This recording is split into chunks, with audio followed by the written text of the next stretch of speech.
Timnas Indonesia U17 mencatat sejarah manis dengan lolos ke Piala Dunia U17 2025 usai menuntaskan fase grup Piala Asia U17 dengan sempurna. Dalam turnamen yang menjadi jalur kualifikasi resmi ke Piala Dunia, Indonesia menempati posisi puncak grup C setelah meraih kemenangan atas 3 pertandingan.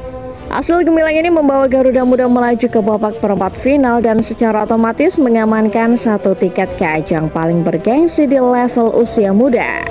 Yang membuat pencapaian ini semakin istimewa adalah fakta bahwa Indonesia menjadi satu-satunya wakil dari Asia Tenggara yang berhasil lolos ke Piala Dunia U17.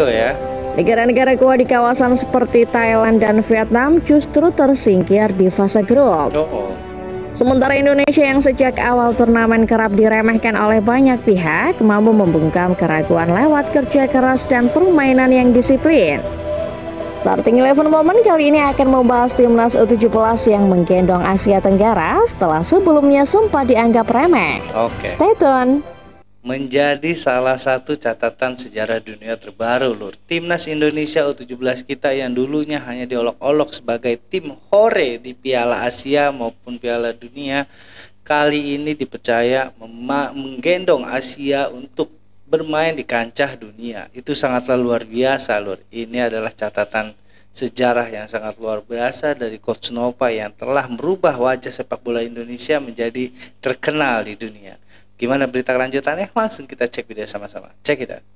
Sejak awal Piala Asia U17 2025, pelatih Nova Arianto lebih memfokuskan kompetisi ini sebagai ajang pengembangan pemain lokal daripada pemain diaspora. Keputusan ini tentunya berhubungan dengan tujuan Indonesia yang mau memperkuat fondasi sepak bola timnas dari usia muda. Kebijakan ini bisa terlihat sejak diadakannya seleksi pemain, di mana beberapa pemain diaspora dipanggil untuk pemusatan latihan. Namun hanya yang benar-benar sesuai dengan kebutuhan tim yang akhirnya dipilih. Sayangnya, meski keputusan ini diambil demi kemajuan pemain lokal, namun tak sedikit yang justru mengkritik dan meragukan. Banyak pihak merasa bahwa Indonesia akan kesulitan bersaing jika tidak menggunakan strategi seperti timnas kelompok umur lainnya yang mana mengandalkan pengalaman para diaspora. Pandangan seperti ini muncul tidak hanya di dalam negeri, tapi juga bahkan dari luar negeri. Beberapa media asing bahkan secara terang-terangan menyampaikan bahwa timnas Indonesia terlalu polos untuk bersaing di level Asia yang kompetitif. Tapi buktinya luar biasa. Indonesia U17 dinilai punya banyak kelemahan yang bakal meruntuhkan kesempatan ke Piala Dunia. Salah satu negara yang cukup vokal dalam merespon kiprah Indonesia ini adalah Vietnam. Setelah AFC merilis daftar pemain peserta Piala Asia U17 2025, mereka merasa lebih unggul dari kita. Vietnam menyoroti betapa pendeknya pemain Indonesia, tidak seperti pemain yang dibawa dalam kualifikasi Piala Dunia Senior. Dalam daftar tersebut, Iran menjadi tim pertama dengan rata-rata tinggi pemain mencapai 182,2 cm. Sementara Vietnam berada di peringkat ke-13 dengan rata-rata tinggi pemainnya di angka 174,8 cm. Indonesia di sisi lain berada di peringkat ke-15 dengan rata-rata tinggi pemainnya hanya 173,1 cm saja. Vietnam pun lantas menganggap ini sebagai kelemahan yang bikin Nova Arianto jadi pusing. Tanpa bintang naturalisasi, timnas U17 Indonesia berada di bawah Vietnam, kedua terbawah dalam statistik Piala Asia U17 2025. Timnas U17 Indonesia datang ke turnamen Asia hanya dengan 1 pemain naturalisasi, Matthew Ryan Baker. Namun di level Timnas U17, tinggi badan kembali menjadi perhatian tim Indonesia. Tim Indonesia U17 hanya punya 2 pemain yang tinggi badannya di atas 180 cm, dan keduanya berposisi sebagai penjaga gawang. Pelatih Nova Arianto akhir-akhir ini pusing mencari cara mengatasi kelemahannya itu, tulis media Vietnam Soha. Vietnam mungkin berkaca pada Piala AFF 2024 di mana Indonesia hancur lebur. Bahkan lolos dari fase grup saja tidak. Indonesia saat itu diisi mayoritas pemain lokal. Berangkat dari fakta tersebut, Vietnam mungkin menganggap bahwa Indonesia tak ubahnya seperti burung kecil yang belum bisa terbang tanpa adanya pemain keturunan. Mereka salah semua lur ya. Prediksi mereka kepada timnas Indonesia U17 yang menggunakan pemain-pemain lokal hampir semua ya, cuma hanya satu pemain diaspora. Tapi mereka terkaget-kaget dengan permainan dari pemain lokal Indonesia itu sendiri lur ya. Terbukti 3 kali pertandingan tidak pernah kalah dan bahkan memenangkan semuanya. Dan kini timnas Indonesia U17 adalah tim yang terpilih menggendong Asia di kancah sepak bola dunia, yaitu Piala Dunia lur ya. Dan dipastikan lolos ke final Piala Asia. Itu adalah pencapaian yang luar biasa dan juga mencatatkan sejarah baru untuk timnas U17 di kancah sepak bola dunia lur ya. Ini adalah suatu kebanggaan untuk Nova Irianto juga yang telah membentuk pemain timnas Indonesia U17 menjadi seperti sekarang ini loh. Itu sangat luar biasa. Memang fighting spirit dari timnas Indonesia sekarang beda dengan yang dulu loh ya. Dan juga fisik, mentalitas dan keseluruhan pemain timnas U17 sekarang itu lebih dahsyat dari sebelumnya. Itu sangat luar biasa kalau menurut kalian. Kita lanjut. Ya, patahkan semua meski disebut-sebut sebagai tim yang penuh kelemahan, Indonesia pada akhirnya sukses mematahkan semua stigma negatif. Ya. Tergabung di grup C bersama Korea Selatan, Yaman, dan Afghanistan, Indonesia justru menyapu bersih semua pertandingan dengan kemenangan. Dan keluar sebagai juara grup dengan poin sempurna yakni 9 poin dari 3 laga. Garuda Muda langsung membuat dunia tercengang dengan kemenangan tipis 1-0 melawan Korea Selatan.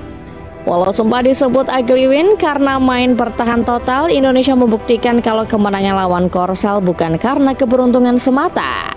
Di matchday kedua, skuad Nova Irianto membungkam Yaman lewat kemenangan 4-1. Indonesia sebetulnya sudah dipastikan lolos ke perempat final plus Piala Dunia U17. Tapi kepastian itu justru membuat sahabi goli CS makin ngegas. Kemenangan menit akhir 2-0 melawan Afghanistan membuat Indonesia lolos dengan gaya, juara grup, sapu bersih, dan cuma kebobolan 1 gol.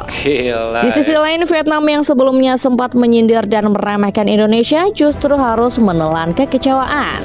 The Golden Star Warriors tergabung di grup B bersama Jepang, Australia, dan Uni Emirat Arab. Namun Vietnam hanya mampu meraih 3 hasil imbang dari 3 pertandingan. Semuanya bahkan berakhir dengan skor 1-1. Hasil itu membuat mereka hanya meraih 3 poin dan finish di posisi juru kunci, gagal melaju ke perempat final apalagi Piala Dunia. Sementara itu wakil ASEAN lain Thailand yang biasanya bisa mengejutkan juga tampil buruk. Skuad gajah perang yang satu grup bareng China, Arab Saudi, dan Uzbekistan juga finish di urutan paling buncit.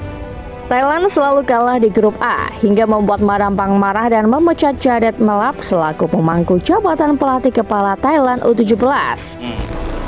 Pecat langsung ya. Iya lur ya, tim yang sangat direndahkan dulunya ada diolok-olok Vietnam yang sangat merendahkan timnas Indonesia dari dulu lur ya. Ternyata malah berbalik, tim mereka yang tidak ada apa-apanya dan tidak lolos sama sekali, jangankan Piala Asia, Piala Dunia pun tidak lur ya.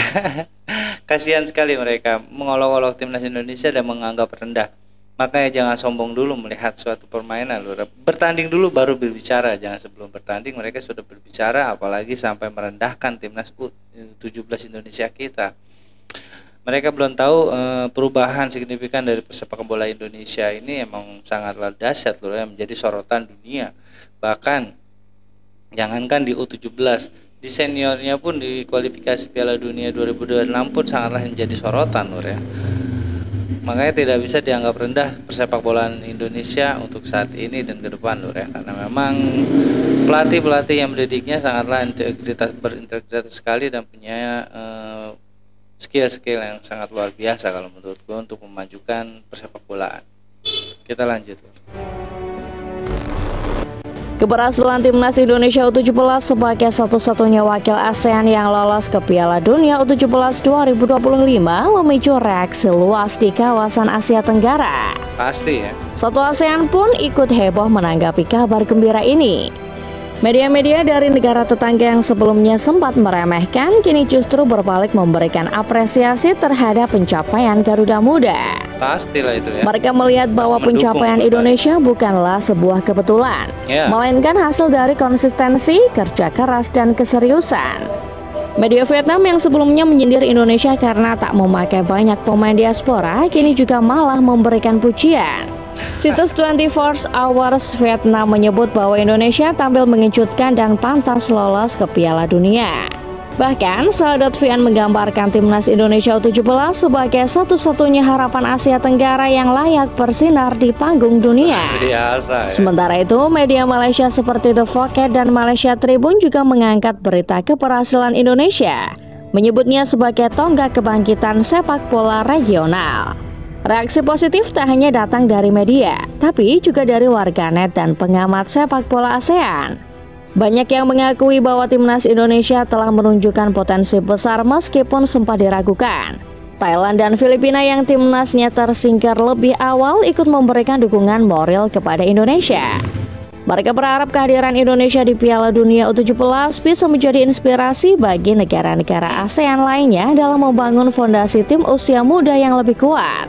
Pada akhirnya, keberhasilan ini bukan hanya tentang satu negara, tapi tentang kebanggaan kawasan. Ya, Indonesia kini memikul harapan se-Asia Tenggara di Piala Dunia U17 2025. Dukungan dari negara-negara tetangga semakin memperkuat semangat Garuda Muda untuk tampil maksimal. Dari yang semula diragukan, Indonesia kini berdiri sebagai simbol kekuatan baru ASEAN di kancah sepak bola dunia. Iya. Keren loh ya, itulah makanya jangan suka merendahkan dulu tim yang dulunya memang selalu kalah dan bahkan tidak pernah masuk ke Piala Asia. Tapi kali ini jangan dimaafkan karena memang pelatih-pelatih dari timnas Indonesia sekarang ini memang berintegritas sekali loh ya. Walaupun tanpa Sintayong, timnas senior sekarang selalu banyak dukungan untuk menangkan masuk ke kualifikasi Piala Dunia zona Asia ya 2026. Dan sekarang juga timnas U17 Indonesia kita yang dulunya direndahkan kini malah menjadi tim yang salah satu perwakilan dari Asia Tenggara loh untuk berlenggang ke Piala Dunia. Dan Thailand pun bukan Thailand, Vietnam yang dulu yang merendahkan sekarang malah mendukung dan mensupport sekali timnas Indonesia untuk menyinarkan wajah persepak bolaan Asia Tenggara di kancah sepak bola dunia. Itu sangat luar biasa dan juga ini adalah sejarah baru untuk persepak bolaan dunia. Sekian lesson dari kali ini lur, kurang lebih gue minta maaf. Assalamualaikum warahmatullahi wabarakatuh.